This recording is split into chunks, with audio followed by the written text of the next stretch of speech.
qui est intitulé Tu sortiras vainqueur de ce combat. Ils n'ont pas compris. Maman. Peut-être parce que tu es à côté de moi. Le Seigneur te dit ce matin, tu sortiras vainqueur de ce combat. Alléluia. Peut-être tu te poses la question, quel combat? Le combat, ce n'est pas parce que tu es. Alléluia. Il faut être forcément dans un ring de boxe ou bien sur un terrain de lutte physique. Non. Mais vous savez, lorsqu'on est chrétien, c'est qu'on a déjà déclaré la guerre à l'ennemi. Est-ce que tu le crois? Est-ce que tu le crois? Mais le Seigneur te dit ce matin, tu sortiras vainqueur. Satan a échoué. Satan a échoué. Acclame le Seigneur parce que tu as déjà gagné.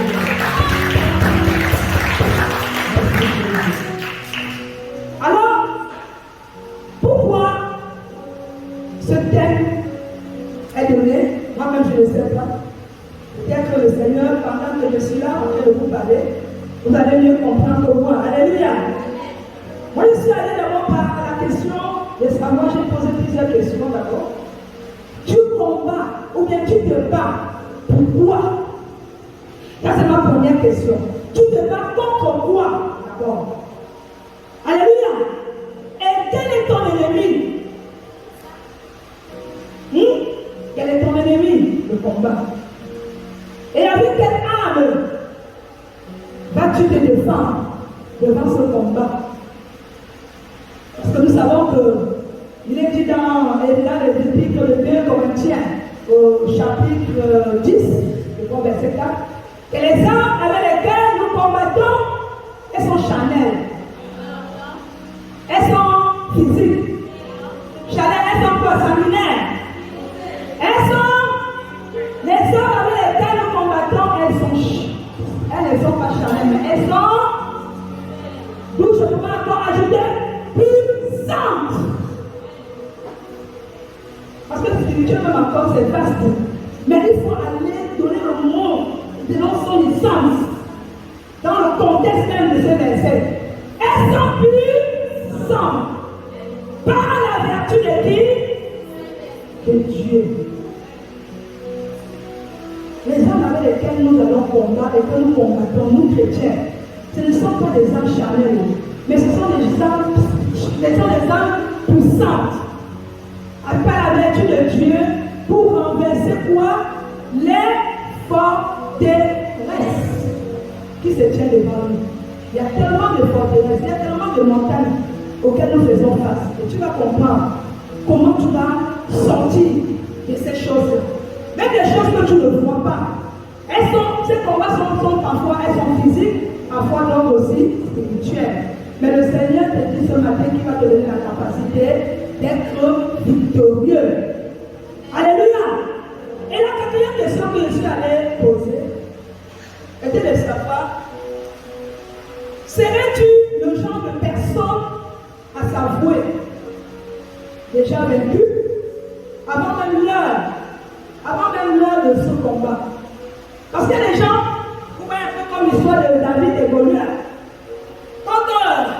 Quand Saül a vu qu'il ne pouvait pas combattre les Philistins à cause de Goliath, ils ont vu que c'est David-là qui pouvait combattre. Non.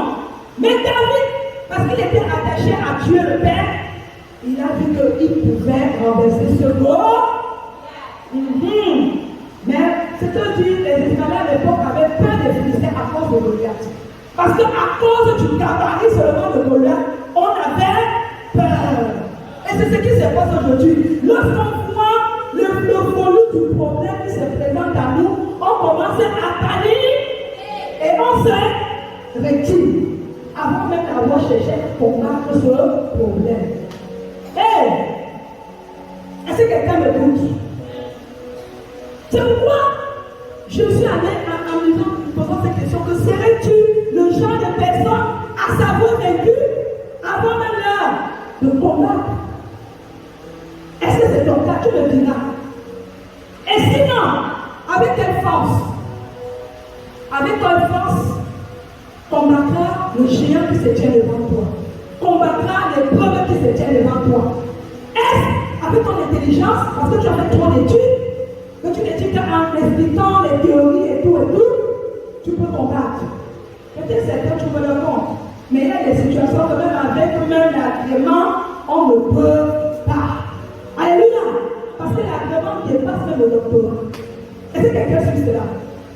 Est-ce que c'est avec aussi ta force physique? Parce que tu es un musclé, tu fais de la biophilie, tu fais de la musculature, tu comptes sur ta force pour renverser l'ennemi. Ou alors, tu comptes sur la force puissante de Dieu.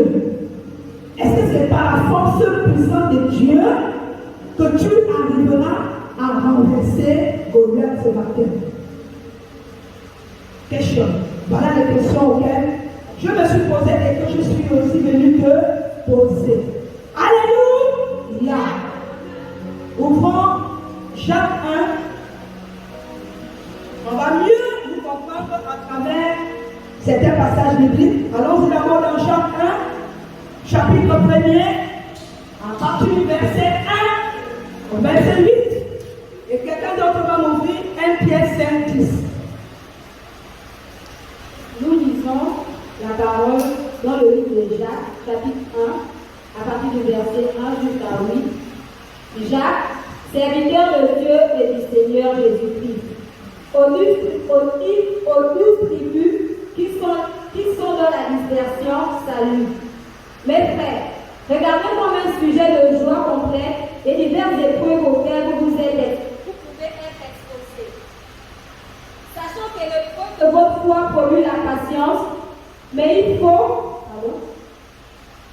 que la patience accomplisse parfaitement son œuvre, afin que vous soyez parfaits et accomplis sans faillir en rien. Verset 5. Si quelqu'un d'entre vous manque de sagesse, qu'il la demande à Dieu, qui donne à tous simplement et sans reproche, et elle lui sera donnée.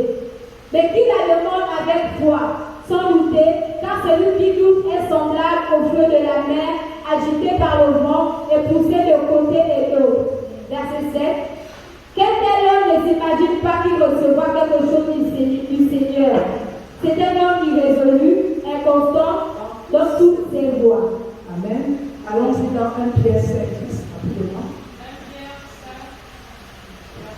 oui. Le Dieu de toute grâce, qui vous a appelé en Jésus-Christ à sa gloire éternelle, après que vous aurez souffert un peu de temps, vous perfectionnera lui-même, vous affermira, vous fortifiera, vous rendra en l'âme. Amen. On dit Amen et on prend place. Merci. Je disais en prologue, tu te bats contre qui ou contre quoi? Regardez, au travers même de ce passage, je voulais déjà l'emmener dire à quelqu'un que notre foi n'est pas basée sur un homme. Alléluia. Notre foi n'est pas basée sur un homme, encore moins sur un objet particulier. Peut-être pour toi qui es nouvelle dans la salle ou nouveau dans la salle, peut-être qu'il n'est pas encore chrétien. On ne croit pas à une divinité quelconque, mais on croit en Dieu le Père et son Fils Jésus-Christ, bien sûr aussi par son Esprit Saint. Alléluia. On ne croit en rien d'autre que en Dieu seul, le Créateur. Celui-là qui a envoyé son Fils Jésus-Christ pour que toi et moi nous puissions être en famille sur la terre. Est-ce que tu le crois? C'est à cela que je voudrais d'abord rappeler pourquoi Jacques ici fait référence à notre foi. Je vais d'abord venir au verset 2. Mes frères, regardez comme un sujet de joie complète les diverses épreuves auxquelles vous pouvez être exposés. Alléluia. Il y a des gens, quand ils viennent au Seigneur, et si c'est moi qui les suis, je leur dis, ce n'est pas parce que tu es converti, tu as le au Seigneur que tu seras exempt ou bien éloigné ou écarté des problèmes. Au contraire, si hier tu avais un problème avec Jésus, tu auras deux problèmes. Parce que tu deviens maintenant comme une cible à Satan. Et Satan a maintenant son regard, sa caméra braquée sur toi. Alléluia. Et c'est la raison pour laquelle tu dois être fort. Tu dois garder ta foi en bride. Vous connaissez la bride? C'est lorsqu'on cache la bouche d'un cheval. C'est ça la bride. C'est-à-dire ta foi doit être ferme. Pour ne pas te laisser emporter à tout vent des doctrines. Alléluia. C'est ça là. Et je vais encore même plus loin te dire. Selon Paul, Hébreux 11, verset 6, qui dira, sans la foi, il est quoi? Il est possible, non? Il est possible de plaire à Dieu. Dis-moi, peut-être je ne connais pas la Bible. Ou bien, Céline, sans la foi, il est possible de plaire à Dieu. Il est impossible de plaire à... Sans la foi, retenez-le, il est impossible de plaire à Dieu. Pourquoi? Parce que la Bible dit dans ce verset-là que celui-là qui croit que Dieu existe, celui-là qui s'approche de Dieu doit d'abord croire que Dieu existe et qu'il est le rémunérateur de tous ceux qui le cherchent. Je peux vous dire en cela, toi qui es venu ici ce matin, c'est parce que tu crois en ce Dieu, n'est-ce pas? Tu le prends pour pasteur, n'est-ce pas? Tu sais que le pasteur là parce qu'il a été institué de Dieu, n'est-ce pas? Et que le Seigneur peut parler au travers de lui, n'est-ce pas? Alléluia! Vraiment, ça commence à... Je ressens le retour. Notre foi n'est pas basée sur des discours persuasifs. Notre foi doit être basée sur la personne qui pense, qui croit et qui pose des actes. Alléluia! C'est pourquoi la Bible fait mention de la foi. Dans cet épître de Jacques, il dit nous serons forcément exposés à diverses épreuves. Mais, sachant que l'épreuve de votre foi produit la patience, dit patience. Mais pourquoi nous ne sommes plus patients? Je chante toujours. Au verset 4, mais il faut que la patience accomplisse parfaitement dans son œuvre, afin que vous soyez parfaits et accomplis sans faillir dans rien. Mais pourquoi lorsque tu es dans une situation, tu commences à paniquer? Quand ce travail perdu ne peut pas t'arriver, pourquoi tu commences à chercher des raccourcis? Pourquoi tu es obligé de tomber dans des compromis? Au point que si le patron est prêt à te souiller d'abord pour te donner 1 million de travail, tu seras prêt à accepter cela. Pourquoi? Pourquoi tu vas salir la belle image de Christ qui est en toi? Pour quelques biens que tu recevras par mois. Et peut-être même à un moment donné, quand il y aura un mal de toi et qu'il prendra encore une autre orange à sucer, il va te balancer. Parce que tu as misé ta foi sur lui. L'homme peut te recevoir, mais Dieu jamais. Alléluia.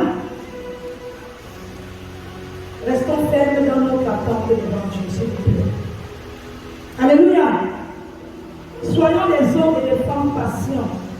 Quand même la chose durera à arriver, reste confiant en ton Dieu. Parce que sans la foi, on ne peut plaire à Dieu. Parce que c'est dans cette marche, dans cette foi-là, que Dieu trouve son plaisir. C'est la Bible qui le dit, c'est pas moi. Dieu trouve son plaisir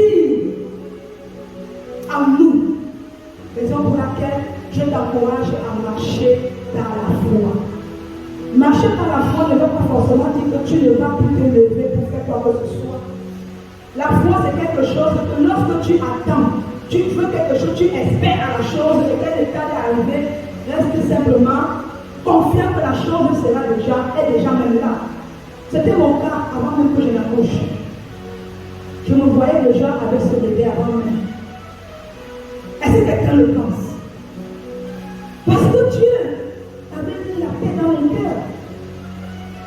Quand tu es avec Dieu et que tu t'attends à quelque chose, n'hésite pas. C'est l'hésitation-là qui nous fait passer à côté. C'est l'hésitation-là qui nous fait aller d'échec en échec. C'est l'hésitation-là qui fait douter de Dieu. J'anticipe même. Bien-aimé, sois ferme dans ta foi. Je suis venu te donner cette parole d'encouragement ce matin.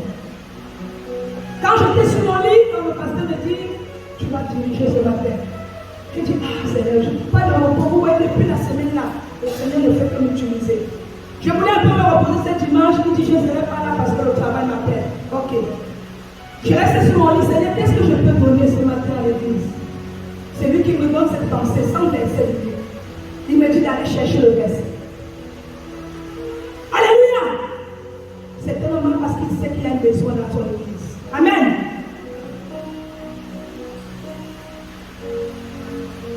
Je dis en train de dire que Dieu se plaît en nous lorsque nous demeurons dans la foi que nous avons pris en lui. Alléluia! C'est pourquoi au verset 5, avant même que nous n'arrivions au verset 5, si quelqu'un d'entre vous manque de sagesse, qu'il la demande à qui? À Dieu, qui donne à tous simplement et sans reproche, et elle lui sera donnée. Qui pense cela? Oh! Alléluia! Si tu manques de sagesse, tu vas demander à qui? Alléluia. Parce qu'il est dit plus loin. Recherchons la sagesse qui vient de Dieu. Et non des hommes. L'homme peut être sage, mais il est sage à ses propres yeux. Mais la sagesse de Dieu, elle est illimitée. Alors que quand tu marches avec la sagesse de Dieu, quand tu es dans les moments d'attente, le diable va venir te mettre des pensées dans la tête parce qu'il commence par là. Des mauvaises pensées. Mais toi, tu connais le Dieu que tu as cru. Alléluia. Toi qui recherches le Dieu qui est le rémunérateur de tout ça, tu resteras zen. Tu resteras positionné à ton attache, à Dieu. Et tu ne vas pas laisser le diable te tromper. Parce que tu es positionné dans sa parole. Est-ce que quelqu'un comprend cela? Je reviens encore. Si quelqu'un manque de sagesse, il la demande à Dieu. Parce que Dieu donne simplement et sans reproche.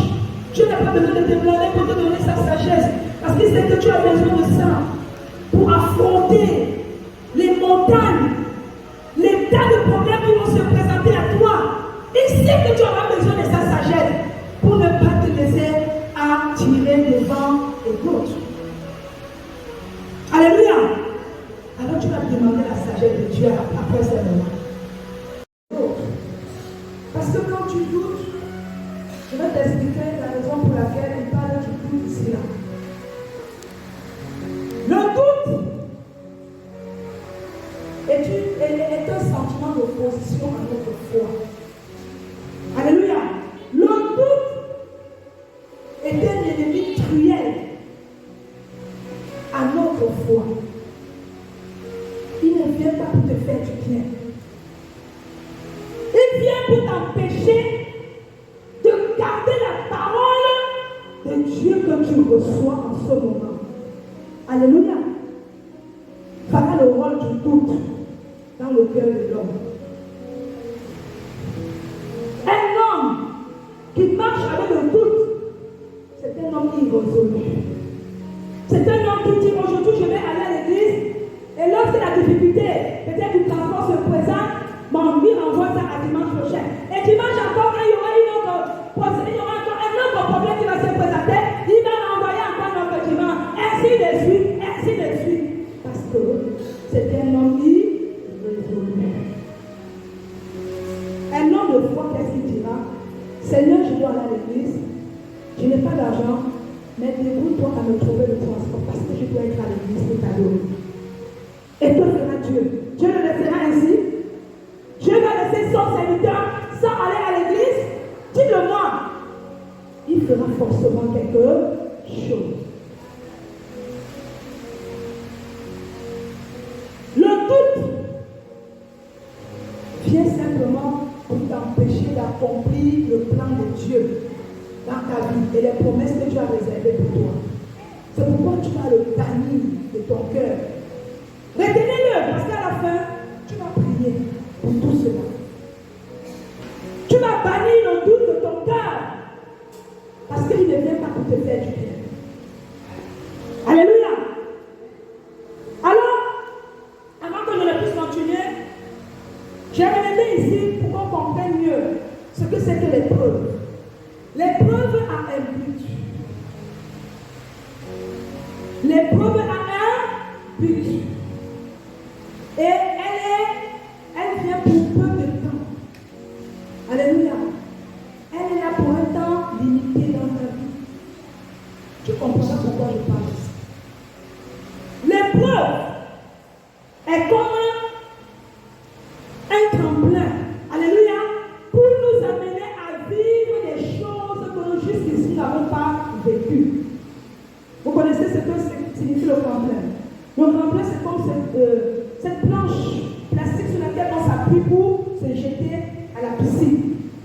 Vous connaissez cela, non? Vous avez déjà vu ça à la télé, peut-être pour ceux qui n'ont pas encore vu le tremplin de façon physique, quoi. Mais vous voyez ça à la télé, n'est-ce pas? Comment les nageurs s'appuient souvent sur une planche élastique pour se projeter pour aller plus loin que leurs concurrents. C'est ça le tremplin. Et l'épreuve se présente ainsi. Il y a un adage qui dit il vaut mieux reculer pour sauter. Est-ce que quelqu'un comprend?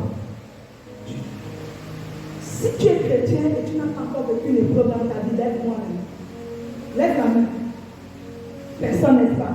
Autant que nous sommes, ce qui est sûr et évident, pour la plupart, nous avons déjà été soumis à une épreuve spirituelle, bien sûr. Je ne parle pas de l'épreuve de l'école, parce que les élèves là sont capables de penser que je parle de leurs examens qui vont bientôt passer dans la semaine. Non. Il s'agit ici là de la souffrance, de la difficulté, des problèmes. Il y a des gens qui font problème sur problème. Ça, c'est des épreuves. Alléluia. Pour bien comprendre cela, nous allons aller dans la première partie de notre message, qui est supporter les temps d'épreuve. Pour quelle raison? Allons dans 1 Pierre, on vient de lire tout à l'heure. Maman, tu peux nous relire 1 Pierre 5? Pas forcément revenir sur Jacques. 1 Pierre 5, verset 10. Le Dieu de toute grâce, qui vous a appelé en Jésus-Christ à sa gloire éternelle, afin que vous aurez souffert un peu de temps, vous perfectionnera lui-même, vous affermira, vous fortifiera, vous rendra inébranlable. Alléluia. Merci. Lorsqu'on est chrétien et on est exposé à des épreuves, pour la précision, ce n'est pas forcément parce qu'on a péché. Qu'on soit bien clair, puisse bien se comprendre. Toute épreuve qui vient à un chrétien n'est pas forcément reliée du péché. Parce qu'aujourd'hui, les gens pensent souvent que si lui là, il ne travaille pas, peut-être parce qu'il a péché. Si c'est là l'enfant, c'est parce qu'elle a commis trop d'avortement. Si lui, elle a le mari, elle ne se marie pas, peut-être parce qu'elle allait voler le mari de tout lui. Je dirais non. Ça, c'est dans un autre cas. Mais le cas spécifique dont je vous parle ici, qui est l'épreuve, c'est une épreuve auquel Dieu permet. Dieu permet. Et tu comprendras pourquoi. Mais, depuis les temps, la nuit des temps, je pourrais même dire à la création, même Dieu n'avait jamais voulu que l'homme souffre. Dieu n'avait jamais voulu que sa créature souffre. Quand vous regardez un peu l'histoire d'Adam et Ève, il les a mis dans le jardin, n'est-ce pas? Est-ce qu'il manquait de quoi que ce soit là-bas? Rien. Mais qu'est-ce qui s'est passé après que... Pourquoi les choses ont changé? Parce qu'ils sont arrivés à désobéir. Et Dieu a dit, il a donné une sentence. Tu mangeras maintenant à la sueur de ton. C'est clair. Si aujourd'hui nous sommes exposés à tous ces problèmes, à toutes ces difficultés, c'est à cause du péché originel qui a été posé depuis Adam et Ève. Mais maintenant, lorsque nous donnons notre Dieu Seigneur, nous servons le Seigneur, nous sommes fidèles à Dieu. Mais pourquoi nous subissons quand même des temps de souffrance? Vous connaissez l'histoire de l'apôtre Paul. Vous connaissez son histoire, n'est-ce pas? Il traînait avec lui une écharpe au dos. Et il pouvait supplier Dieu de lui enlever cela. Et Dieu, en retour, va lui dire, ma grâce te suffit. Mais ce ne sera pas ton cas. Parce qu'il est dit, j'ai donné à Paul que l'épreuve est à un but et il est là pour plus de temps. Il n'est pas là pour rester indéfiniment dans ta vie. Il n'est pas là pour te tuer avec ce problème. Lorsque Dieu permet qu'un homme ou un serviteur de ses serviteurs ou de ses servants subit une épreuve, c'est parce qu'il s'est rassuré d'abord que la mort n'est pas là. Est-ce que quelqu'un le croit? Il s'est rassuré d'abord que cette maladie ne va pas le tuer. Il s'est rassuré d'abord que ce chômage-là ne va pas l'empêcher de vivre. Il s'est rassuré que le fait qu'elle soit dans la sérénité momentanée ne va pas l'empêcher de jouir, d'avoir des enfants autour d'elle. Est-ce que quelqu'un comprend cela? Qu'on soit bien clair. Voici ce que l'apôtre Pierre a dit. Le Dieu de toute grâce qui vous a appelé en Jésus-Christ à sa gloire éternelle après que vous aurez souffert. Ces hommes ont souffert aussi. Où suis-je? Un peu de temps vous perfectionnera. Il dit bien un peu de temps. Un peu de temps. Est-ce que quelqu'un peut le dire après? Un peu de temps. Ensemble. Un peu de temps. Cette épreuve ne va pas te tuer, mais elle est là pour te perfectionner. Il dit, un peu de temps vous perfectionnera lui-même, vous affermira et vous fortifiera et vous rendra inébranlable. Alléluia. Oh, Jésus. Je prie que ta foi soit inébranlable ce matin. Amen. Nous vivons des temps difficiles. C'est trop dur. C'est compliqué. Si même dans la régie financière là-bas c'est compliqué, à plus fort que toi peut-être qui est dans un petit secteur privé ou bien, je ne sais pas, dans une fonction publique, où tu perçois quelque chose quand même, mais c'est compliqué. C'est compliqué. Et Jésus nous a prédit ces moments-là, que nous ne soyons pas surpris. Il dit ce serait des signes annonciateurs de la fin des temps. Mais il dit, ce ne serait pas encore le moment. Nous vivons ça. Et nous sommes appelés à vivre cela. Mais c'est ta foi qui va définir de quel camp tu es. Est-ce que tu vas sombrer? Tu vas renoncer à Christ à cause des problèmes, à cause de la difficulté, à cause de la famille? Et est-ce que tu vas renoncer? C'est là où est la question maintenant.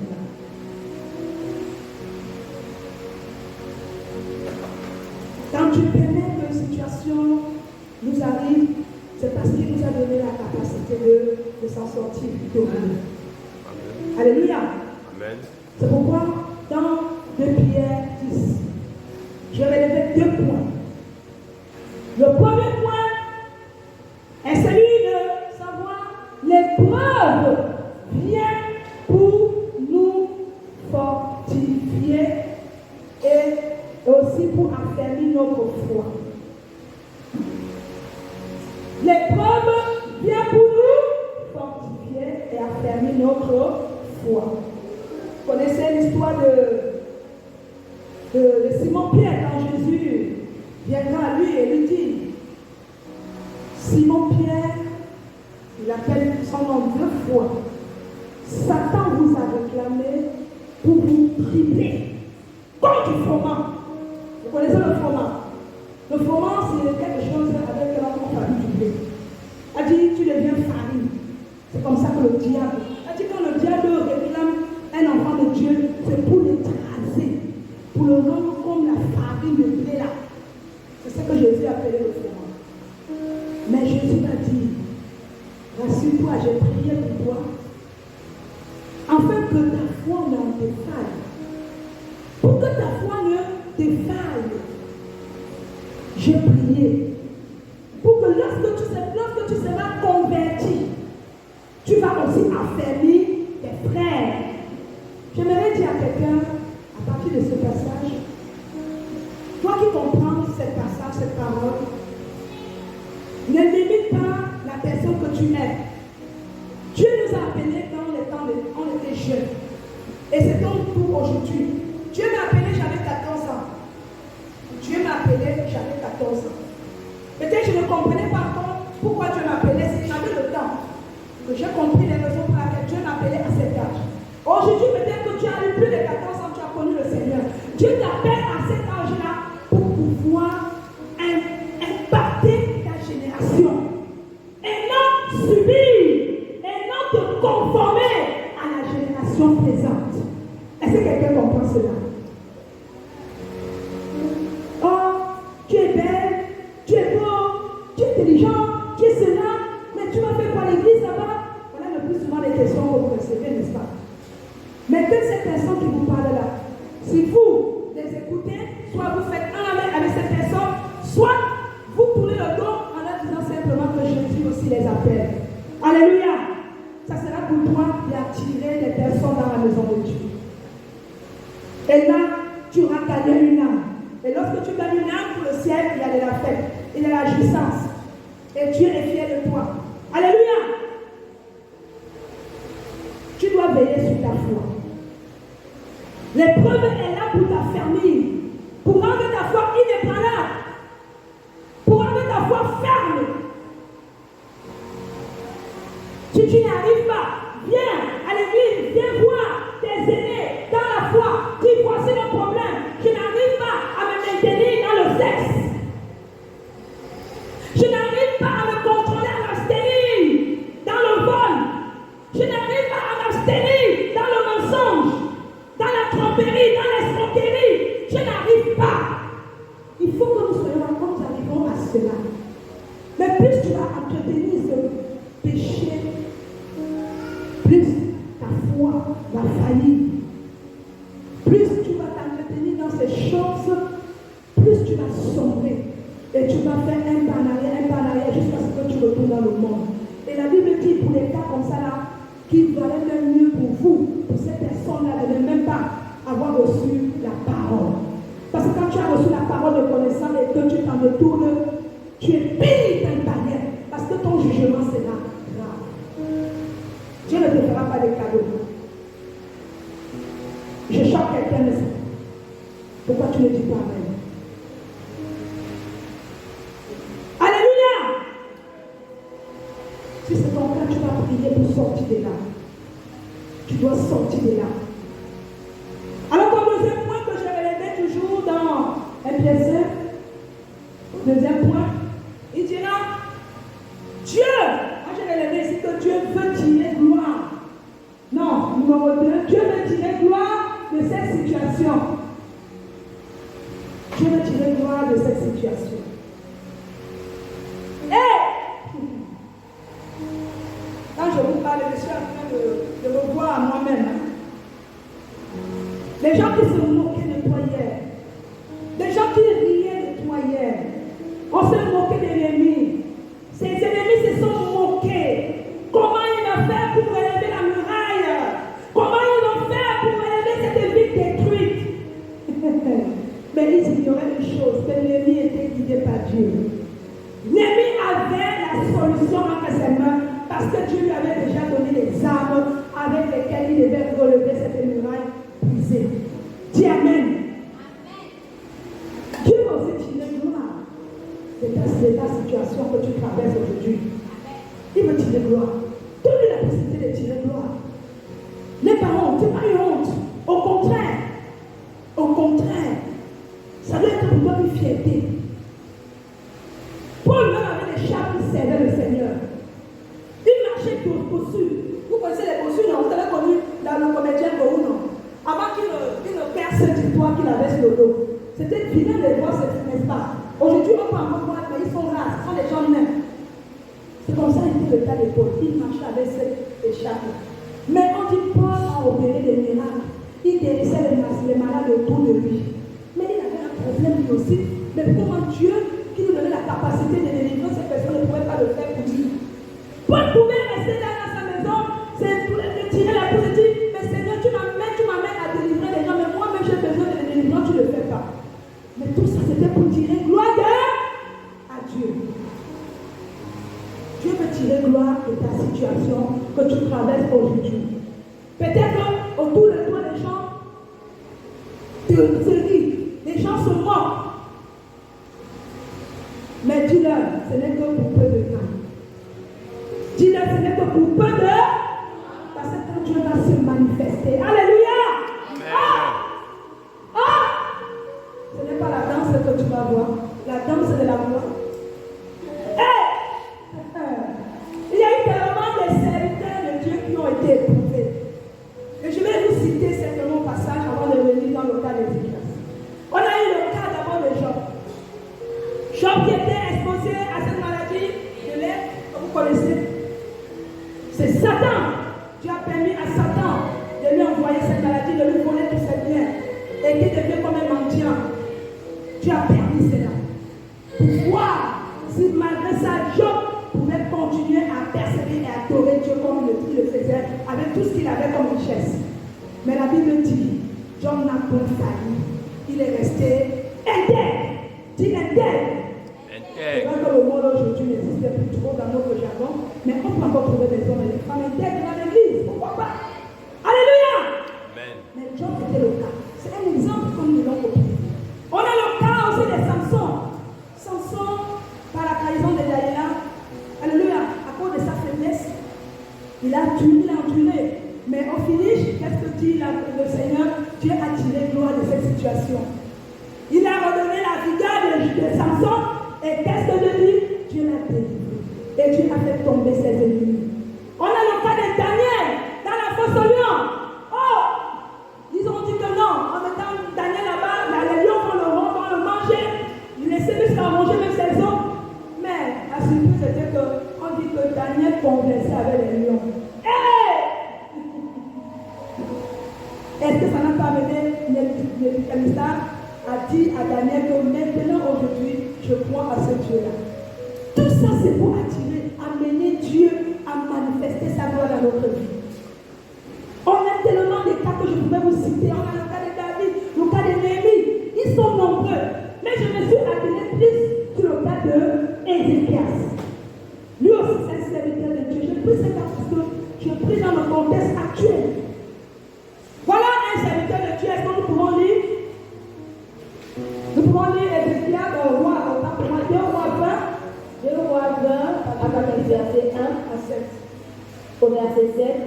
En ce temps-là, Ézéchias fut malade à mort. Le prophète Ésaïe, fils d'Amos, vint auprès de lui et lui dit: Ainsi parle l'Éternel, donne tes ordres à ta maison, car tu vas mourir et tu ne vivras plus.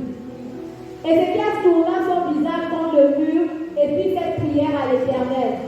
Ô Éternel, souviens-toi que j'ai marché devant ta face avec fidélité et intégrité de cœur, et que Dieu fait ce qui est bien à tes yeux. Et Ézéchias répondit d'abondante larmes. Verset 4. Ésaïe, qui était sorti, n'était pas encore dans la cour du milieu, lorsque la parole de l'Éternel lui fut adressée en ces termes. Retourne et dis à Ézéchias, chef de mon peuple, ainsi parle l'Éternel, le Dieu de David ton père. J'ai entendu ta prière, j'ai vu tes larmes. Voici, je te guérirai. Le 3e jour, tu monteras à la maison de l'Éternel. Verset 6. J'ajouterai à tes jours 15 années. Je te délivrerai, et toi et ta ville, et cette ville, de la main du roi d'Assyrie. Je protégerai cette ville à cause de moi et à cause de David mon serviteur.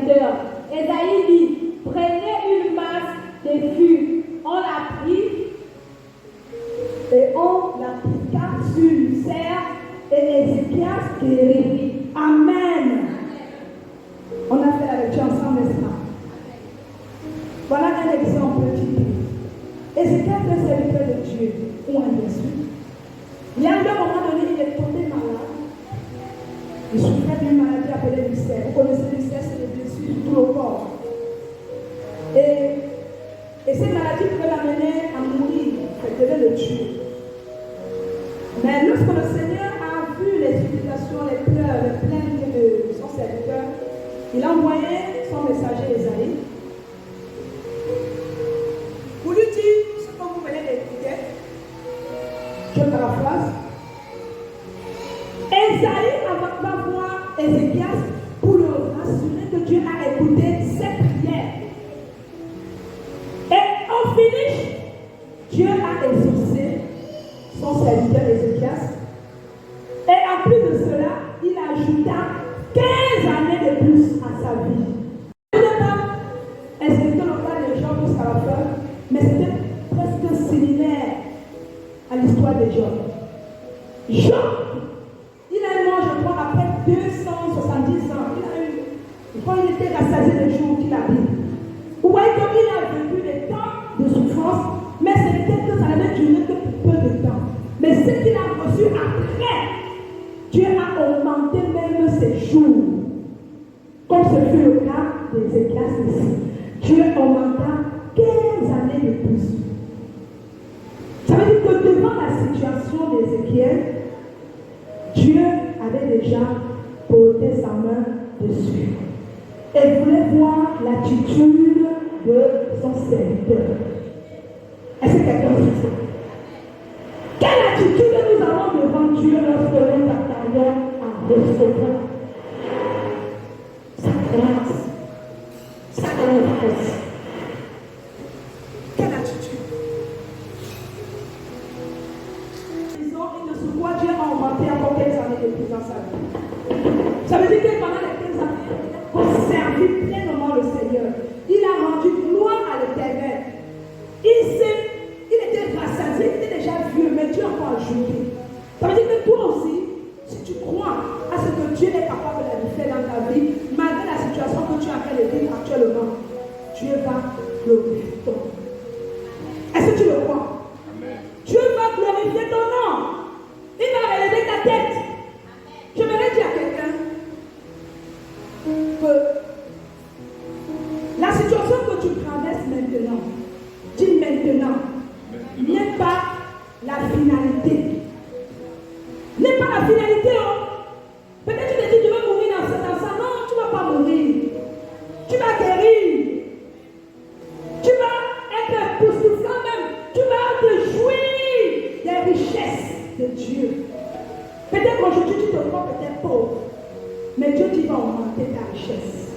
Quand il va donner, il va augmenter. Peut-être tu te vois, toi qui es étudiant, tu te vois un peu comme limité dans certaines matières. Mais Dieu dit, il suffit de me demander. Je vais augmenter ton intelligence. Et quand tu augmentes, si toi tu te vois limité peut-être à la licence, Dieu dit, tu vas aller jusqu'au doctorat et non même l'agrément. On va t'appeler, en plus de docteur, on va t'appeler professeur. Alléluia! Pourquoi tu n'acclades pas le Seigneur?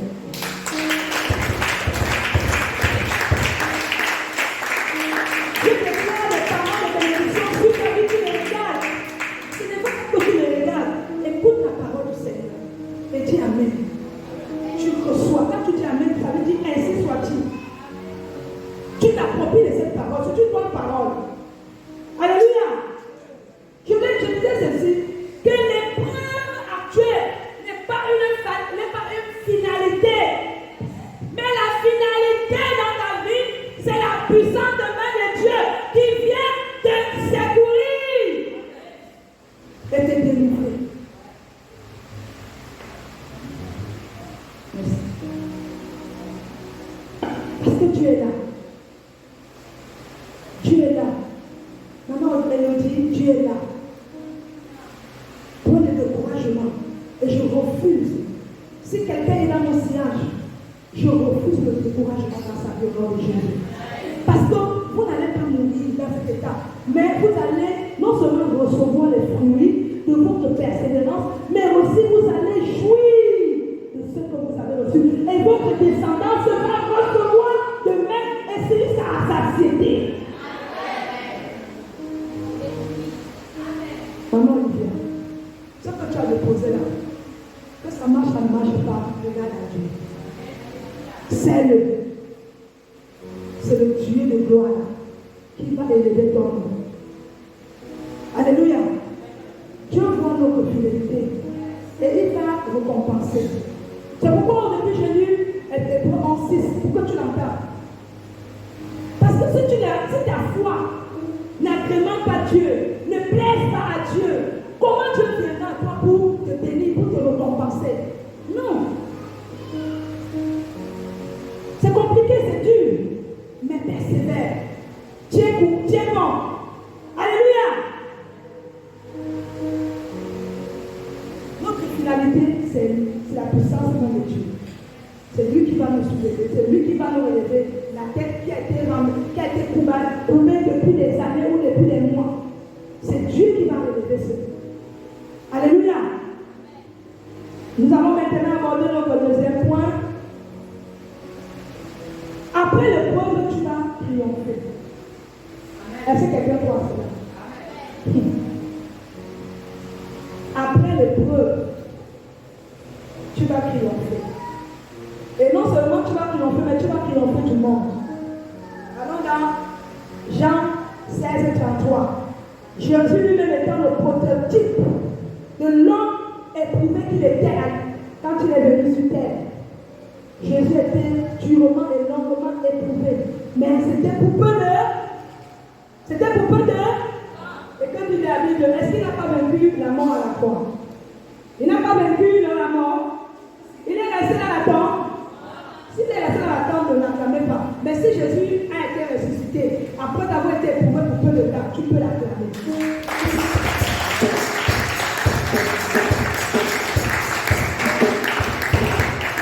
Donc, lisons Jean 16, verset 33 rapidement.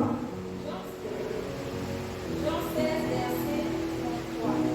Je vous ai dit ces choses afin que vous ayez la paix en moi.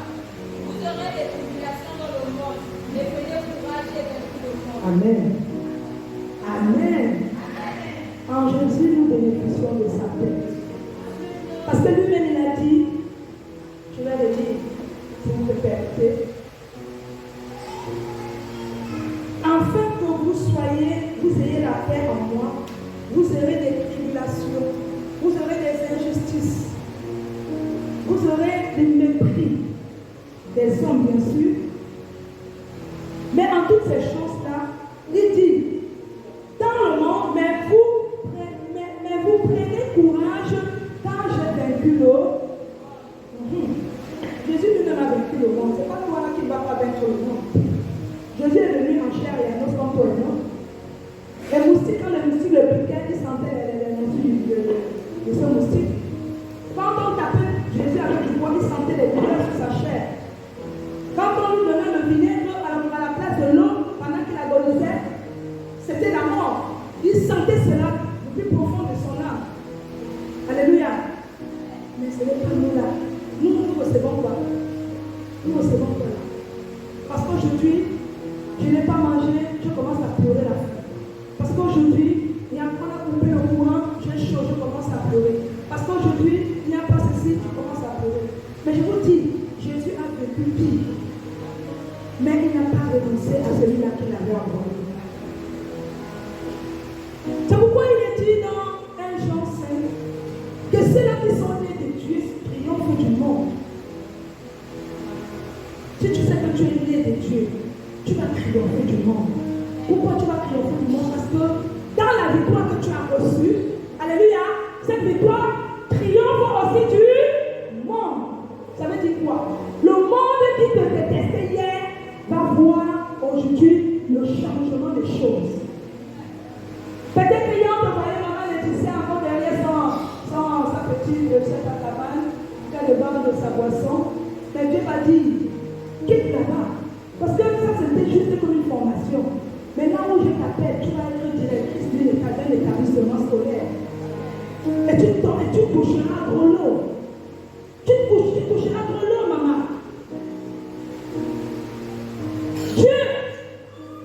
Dieu est dans les faibles commencements, certes. Mais il faudrait que dans ces faibles commencements, nous sachions le nom de gloire. Il ne faut pas nous sachions être fidèles. Parce qu'il dit que celui qui est fidèle dans les petites choses, alléluia, celui qui est fidèle dans les petites choses, il fait quoi? Il donnera les plus grandes. Ça veut dire que si tu es fidèle dans les petites choses que Dieu te confie aujourd'hui, et que tu as bien géré cela, il t'en donnera plus grand demain. Et tu seras bien géré. Ne sois pas comme ces personnes-là, que lorsque nous sommes bénis aujourd'hui, nous commençons à marcher, je ne sais pas, on oublie là où on est venu. On oublie qui a fait cela. On connaît beaucoup comme ça. En ce moment, je vous parle. Je vais faire quel au nom. Elle pleure aujourd'hui. Elle était avec nous, avec nous. On a commencé, elle avait commencé 2 ans avant, on le soit déporté ici à Auvergne. Elle avait commencé même à intégrer le championnat. Je la formais, je la suivais. Quand elle avait sous les bobos, elle est venue à moi. Elle m'avait juré, elle m'a dit, maman, depuis là, que j'étais dessus par un homme, c'est fini. Je sais le Seigneur dans la chasteté. Je dis, tu fais bien. Et je t'encourage dans cette vie. Je ne sais pas quand elle est venue au serveur, elle a commencé à trouver des astuces, des prétextes. Oh, c'est loin, la distance, c'est comme ça. Et moi, je la voyais venir. Et ça m'empêchait toujours de l'encourager, de la booster. Je dis, maman, viens, même si c'est un problème de transport, là, on va gérer tout. Même s'il faut se serrer dans la voiture de papa, là, on va se serrer. Elle disait, oui, je vais venir. Mais un jour, après un an plus tard, elle m'appelle avec des pleurs. Maman, je vis avec un homme depuis 2 ans déjà. C'est vrai, j'ai bien peur de te le dire parce que je sais que ça va pas te plaire. Mais le tien, ceci, depuis que je suis avec cet homme, je n'arrive pas à enfanter. Pourtant, elle a eu un enfant avant. Je n'arrive pas à enfanter, j'ai tout fait. On est allé dans tous les hôpitaux, ça ne va pas. Ce n'est pas les moyens qui manquent. Vous savez ce que je lui ai répondu? Je lui ai dit, maman, ça ne me donne pas. Parce qu'il savait que quelque chose devait se bloquer. Dieu a bloqué. J'étais claire avec elle. Dieu a bloqué pour que tu reviennes à lui. Quand je parle, j'ai des frissons. Dieu a bloqué pour que tu reviennes à lui. Parce que là, tu es dans la désobéissance. Reviens au Seigneur. Et quand tu vas prendre la bonne décision de revenir à lui, tout ça va passer comme sur les rues des roulettes. Et gloire à Dieu, elle a bien pris ce conseil. Elle pleurait qu'elle parle. Tu lui dis, je suis tes larmes. C'est bien déjà que tu aies parlé. Mais Dieu ne t'a pas ignoré, ne t'a pas abandonné. Il t'aime encore. Reviens simplement à lui. Tout ce que tu recherches en ce moment-là, quand tu vas revenir à lui et que tu vas marcher dans les normes, Dieu va débloquer la situation. Alléluia. Il y a des choses que Dieu peut permettre que nous puissions, jusqu'à ce que nous comprenions que c'est lui qui est là, qui est derrière ça. Et quand on a compris qu'on se lève, vous voyez, les choses se débloquent tout seul. Sachons écouter la voix fine de Dieu qui nous parle. Alléluia. Alors, après l'épreuve, lorsque nous avons triomphé du monde, quelle est l'attitude à adopter lorsque nous sortons de cette situation, de ce combat? J'ai relevé ici quelques clés. Alléluia. L'attitude que tu dois d'abord avoir. Est-ce que c'est l'attitude d'un orgueilleux? Hein? Tu es resté longtemps dans le chômage et tu es tout comme ça. Boum. On t'appelle même pas seulement comme employé exécutant, on t'appelle directement directeur. Peut-être même directeur remplaçant, celui qui est parti. Et demain, ce serait toi maintenant le directeur effectif reconnu dans le cabinet ou bien dans la structure. Est-ce que tu crois que le Seigneur n'est pas capable de faire cela? Parce que j'ai tellement de témoignages à vous donner, à cause du temps, je ne pourrais pas. Oui, Dieu est capable de faire des choses au-delà de votre compréhension.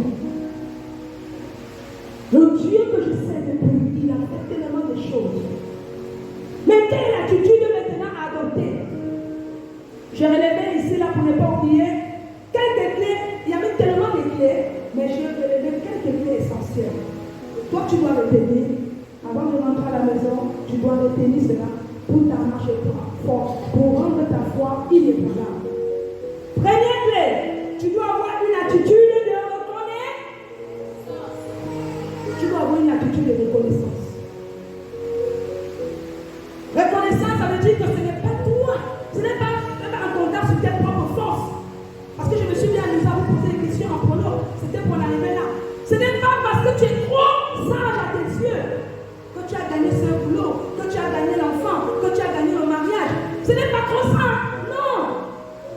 Mais aie une attitude de reconnaissance. Que si ce n'était Dieu, tu n'aurais pas tout cela. Alléluia. Dieu veut simplement avoir en nous un esprit de reconnaissance. Deuxième clé, rester humble malgré l'élévation. Dieu va t'élever. Bénéna, Dieu va t'élever, mais ne quitte jamais l'église. Andrea, quand je te vois là, tu aimes te cacher. Mais quand Dieu va t'appeler là, ne quitte jamais l'église. Même quand tu vas te marier, et je prie, et je déclare sur ta vie, que l'homme que tu vas épouser ne soit pas un obstacle à ta foi. Parce que si ce sera le cas, Dieu est loin. Pour que tu restes fidèle à lui.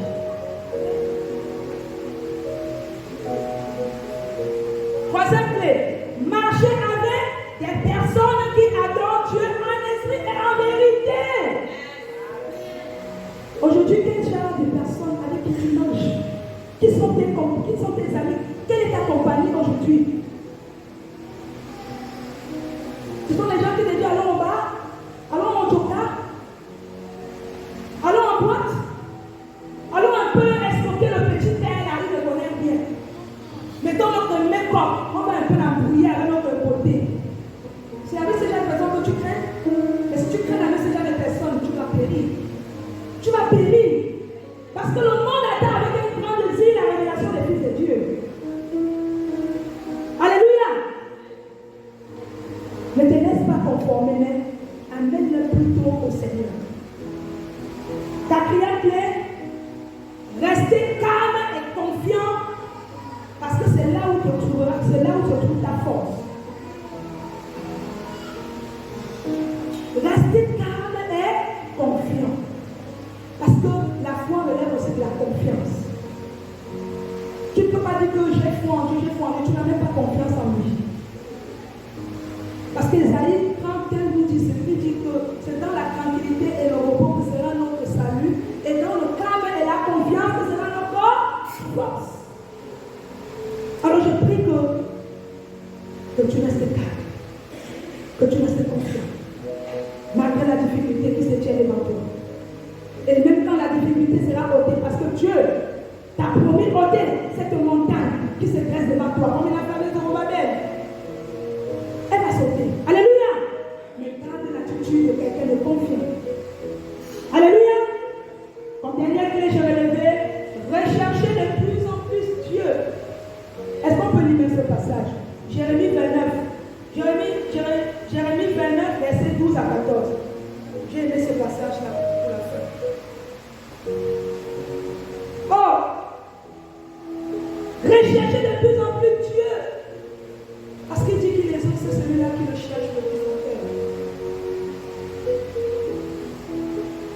Dieu est fidèle.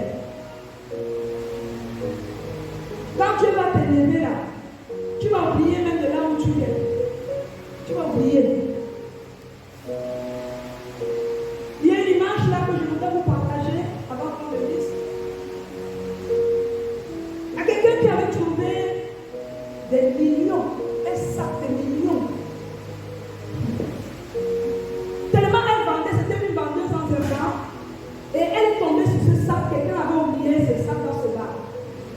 Elle a ouvert le sac et elle a vu des millions. Elle n'a même pas laissé que quelqu'un d'autre puisse constater. Elle a emporté ce sac chez elle.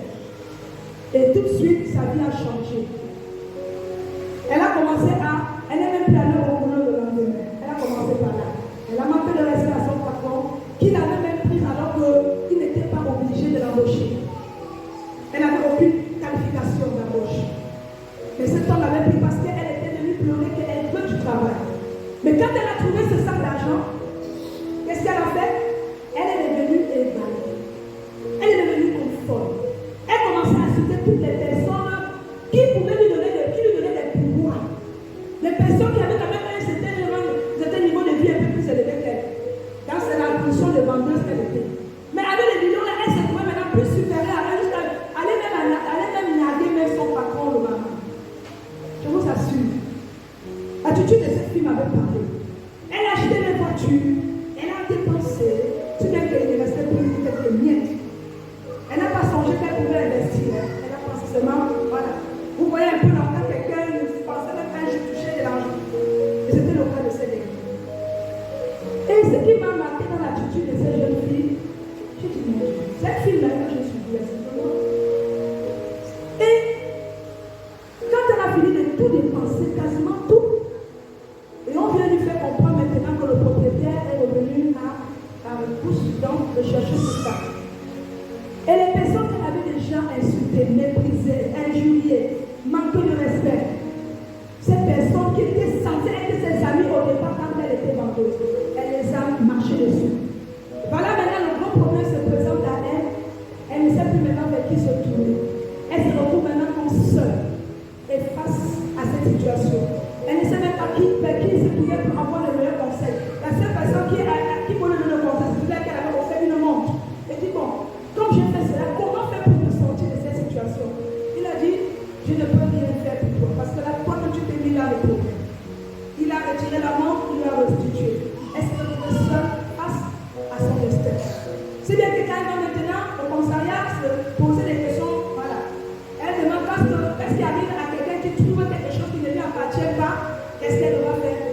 Le policier lui répond directement, c'est la prison qui attend cette dernière. Effectivement, c'est la prison. Juste pour dire l'attitude. Elle n'a pas bien calculé, elle n'a pas bien maîtrisé ses pions. Elle aurait pu trouver l'argent, chercher à demander conseil à son entourage, et bien sûr les personnes qui l'écoutaient devaient forcément lui donner des bons conseils. Comment gérer mieux cet argent et comment faire pour que l'argent soit restitué au propriétaire. Mais à cause de l'argent, elle était devenue comme, je ne sais pas, une autre personne. C'est pourquoi je voudrais dire à quelqu'un cela. Quand Dieu va te bénir, quand Dieu va t'élever, ne cherche pas à devenir une autre personne, mais plutôt amplifie ta marche et ta relation avec Dieu. Parce que c'est ce que Dieu recherche dans sa maison. Allons-y. Jérémie 29, à partir du verset 12. Vous m'invoquerez et vous m'appellerez. Vous me prierez et je vous exaucerai. Vous me chercherez et vous me trouverez si vous me cherchez de tout votre cœur. Verset 14. Je me laisserai prouver par vous, dit l'Éternel, et je ramènerai vos captifs. Je vous rassemblerai de toutes les nations et de tous les lieux où je vous ai chassés, dit l'Éternel, et je vous ramènerai dans le lieu où je vous ai fait aller en captivité. Est-ce que quelqu'un a compris ça? Le Seigneur t'a promis qu'il va forcément te faire grâce. Tu le cherches de tout ton cœur. Tu le cherches de tout ton cœur. De plus en plus, recherche la face de Dieu bien-aimé. Et il ne tardera pas de t'exaucer. Il est le Dieu qui écoute. Il dit là-bas, ce n'est pas sa main qui est très courte pour nous sauver. Encore moins ses oreilles fermées à nous entendre. Mais il dit ce sera à cause de nos péchés. C'est ça qui fait un mur entre lui et nous. Que nos péchés que nous avons commis hier, vraiment venons déposer cela au pied de Dieu. Prions, brisons cela. Et que nous ne soyons pas comme ces serviteurs qui s'éloignent de Dieu. Prions pour rester éternellement en Dieu. Vous connaissez l'histoire du sément et du cep. Restons accrochés au tronc. Tant qu'on est accroché au tronc, on ne va pas périr. On ne périra pas. Même lorsque les vents, les marées d'eau vont chercher à nous emporter. Mais étant accrochés, enracinés à la parole de Dieu, on restera inébranlable.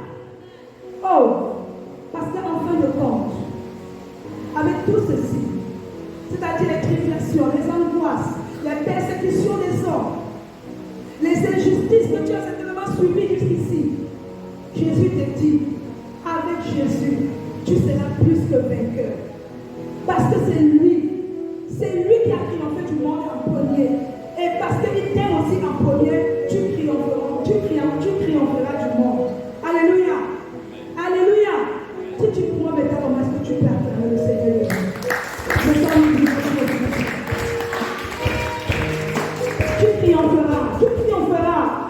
Je le déclare sur ta vie, tu triompheras. Le monde n'aura plus raison de toi. Tu triompheras. La victoire est assurée. Tu triompheras. Alléluia. Oh. Il me demande par la main, pourquoi je suis ici? Ce travail que j'attends ne vient pas à moi. J'ai déposé des dossiers. Pourquoi je suis ici? Il ne m'appelle pas pour tâcher les qualifications. Pourquoi je suis ici? Prie pour quelqu'un qui croit qu'il a déjà reçu. Parce que le Dieu qui s'est manifesté dans ses serviteurs, Néhémie, Samson, Job, Ézéchias, il peut aussi se manifester dans ta vie si tu le crois véritablement. Il viendra par sa main puissante pour te délivrer. Si c'est un voile négatif, si c'est un voile noir qui a été posé sur toi, le Seigneur vient ce matin ôter cela de ta vie. Oh, afin que tu pries, afin que tu triomphes du monde maintenant. Oh, Yahweh, merci Jésus. Qui est comme toi? Qui est comme toi? L'âme à la colère, mais riche en bonté. Tu es le Dieu pourvoyeur. Tu es celui-là qui pourvoit à tous nos besoins. Selon, oh Dieu, la richesse de ta gloire en Jésus-Christ. Tu es celui-là qui pourvoit à tous nos besoins. Tu as pourvu aux besoins de Paul et ses frères. Et tu pourvoiras, Seigneur, aussi à nos besoins en ce moment. Seigneur, l'Église de vrai a besoin de toi. Seigneur, ouvre les portes des finances. Tu vas prier comme ça. Tu vas prier. Le Dieu qui a créé l'or et l'argent va venir à toi. L'argent n'est pas fait pour les païens. L'argent est fait pour ceux-là qui appartiennent à Dieu et qui croient que Dieu existe. Prie, dis comme cette personne qui est en train de recevoir sa part de richesse. Sa part de richesse. Oh! Seigneur, tu n'as pas oublié celui-là qui vient à toi. Tu es le Dieu qui donne de l'âme, le Dieu de toute richesse, le Dieu de toute force, le Dieu de la prospérité, le Dieu de l'élévation. Cet esprit, nous t'appelons ce matin dans la vie de tes enfants. Nous t'appelons